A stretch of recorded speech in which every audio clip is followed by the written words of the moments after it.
जो एमएलए है, विधायक है, सांसद है या किसी पार्टी को रिप्रेजेंट करते हैं,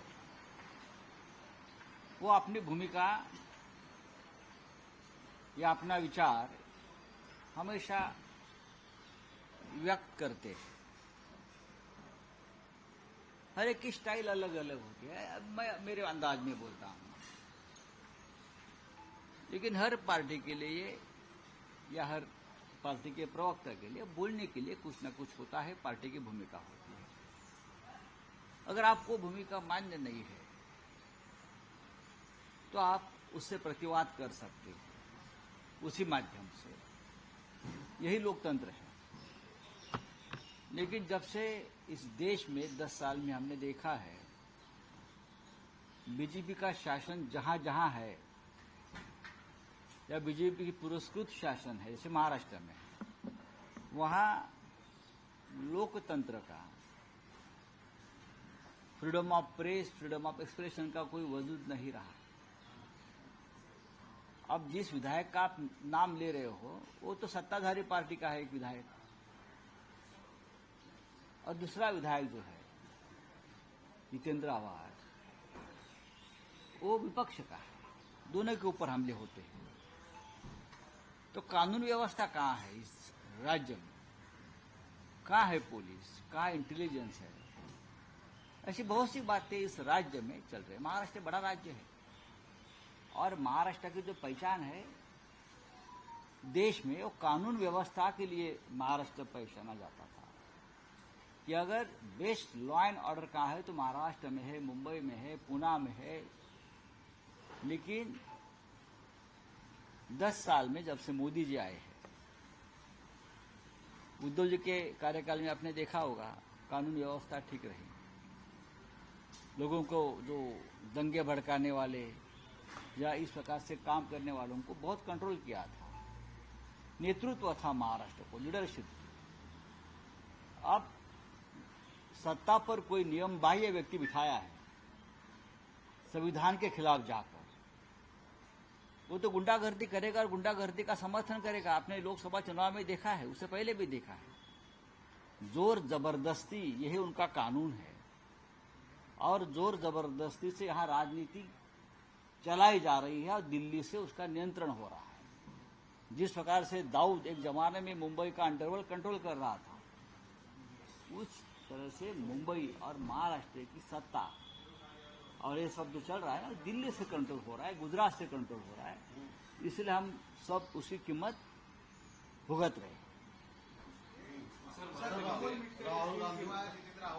हिंदी की बात खत्म कर दो सर। हिंदी में आप जिस तरह से पार्लियामेंट की बिल्डिंग में लीकेज, बाकी अटल सेतु में भी जिस तरह से बताया गया, सब किस तरह से देखते हैं? देखिए, पार्लियामेंट का आपने अगर नजारा देखा होगा 2 दिन पहले, तो अंदर न गाड़ी जाती थी न गाड़ी आती थी हमारी।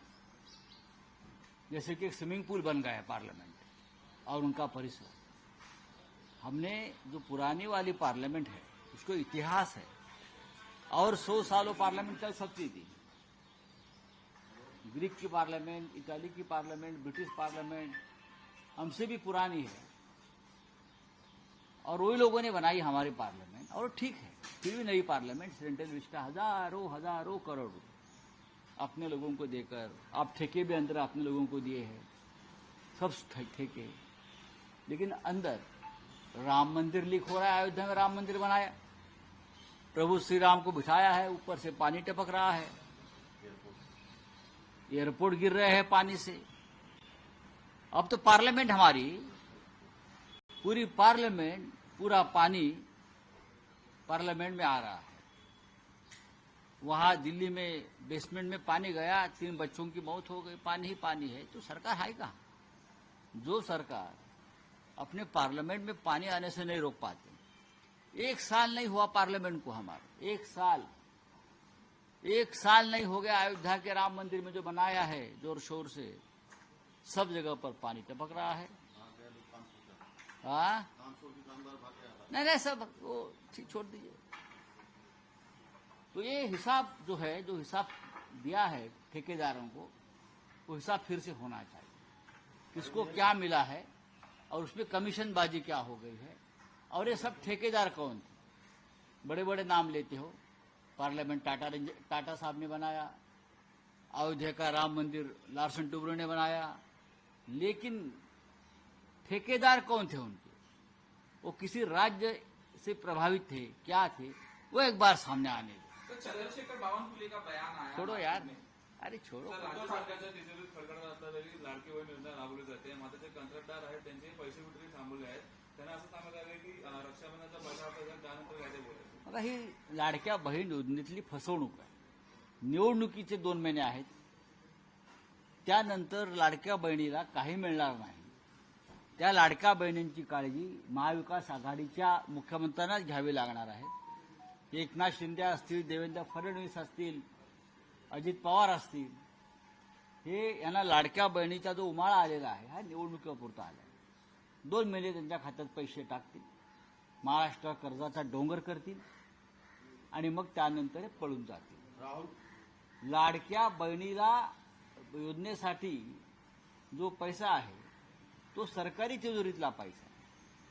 पण ह्या सगळ्या मुख्यमंत्री, उपमुख्यमंत्री आणि हे जे कुठलेल्या आमदार खासदारांच्या खात्यातला जो पैसा आहे, हजारो कोटी, याच्यापेक्षा जास्त तो जनतेचा लुटलेला पैसा आहे, ठेकेदारीतून मिळालेला पैसा आहे. राहुल गांधींनी सांगितलं आहे की माझ्यावर ईडीची कारवाई परत होणार आहे असं कुठेतरी सांगितलं आहे. राहुल गांधी विरोधी पक्षनेते आहेत.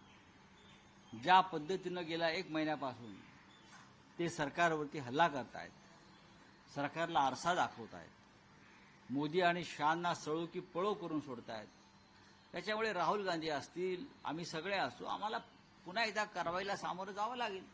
आमची तयारी आहे. पण त्यांना आता इतकं सोपं नाही आहे. लक्षात घ्या, विरोधी पक्ष फार मजबूत आहे. आम्ही पाहू.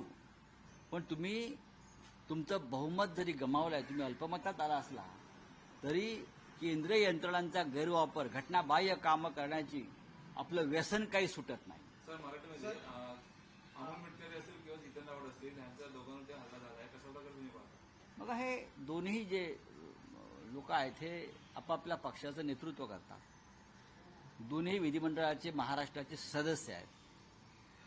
त्यांना आपापल्या पक्षाची एक भूमिका असू शकते, ती भूमिका ते मांडत असतील तर ती लोकशाहीला धरून आम्ही मांडतो. अनेकदा कोणाला आवडत नसेल, कोणाला आवडतं, पण म्हणून जर त्यांच्यावरती अशा प्रकारे हल्ले करत असतील आणि त्या हल्ल्याला जर सरकारचं समर्थन असेल, सरकार मुकदर्शक बनला असेल, तर या राज्यामध्ये घटनाबाह्य सरकार आहेच, पण ते गुंडगिरीला पोसणारं सरकार आहे.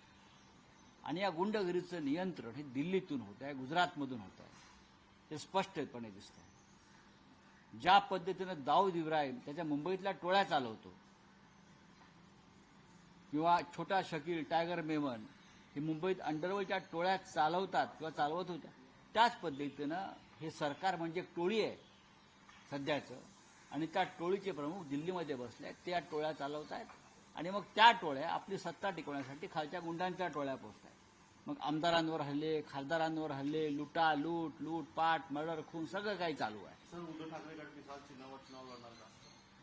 काय उद्धव ठाकरे गट मिसाल चिन्हावर हावेळी चुनाव लढणार का असं पुरावा दिलाय. काय परत सांगा. उद्धव ठाकरे गट मिसाल चिन्हावर मशाल उद्धव ठाकरे गट नाही, शिवसेना उद्धव ठाकरे यांच्या नेतृत्वाखालची बाळासाहेब ठाकरे यांची शिवसेना ही मशाल चिन्हावरच महाराष्ट्राच्या आणि देशातल्या सर्व निवडणुका लढेल. या मशाल चिन्हानंच या महाराष्ट्रात भारतीय जनता पक्षाच्या खुर्चीला आग लावली लोकसभेत. या मशाल चिन्हानंच सगळ्यांचा पराभव केला. मशाल असेल, तुतारी वाजवणारा माणूस असेल, ही आमची चिन्ह आहेत आणि काँग्रेसचा हात आहे. असे आम्ही एकत्र निवडणुका लढू. पण शिवसेनेचं चिन्ह हे आता धनुष्यबाण नसून मशाल आहे. आणि धनुष्यबाण हे चोरांच्या हातामध्ये आहे. धनुष्यबाण हे चोरांच्या हातामध्ये आहे. त्यांनी लोकसभेत काही चोऱ्या केल्या धनुष्यबाणाच्या नावावरती, पण विधानसभेला ते जमणार नाही. चला, थँक्यू. भाजप हिंदू मतांसाठी एक नवीन अहो, किती काळ करणार हिंदू मत. अरे हिंदू मत किती काळ.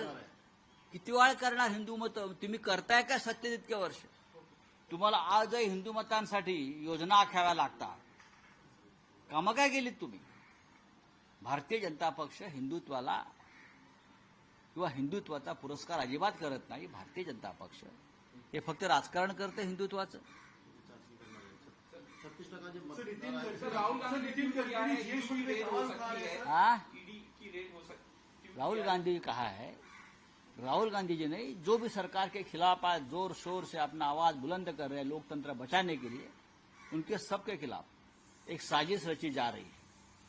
और ये साजिश यहां नहीं विदेश की भूमि पर रची जा रही है. ये मैं आपको बता रहा हूं. कुछ भी हो सकता है, हमले भी हो सकते हैं हमारे सबके ऊपर, राहुल जी के ऊपर.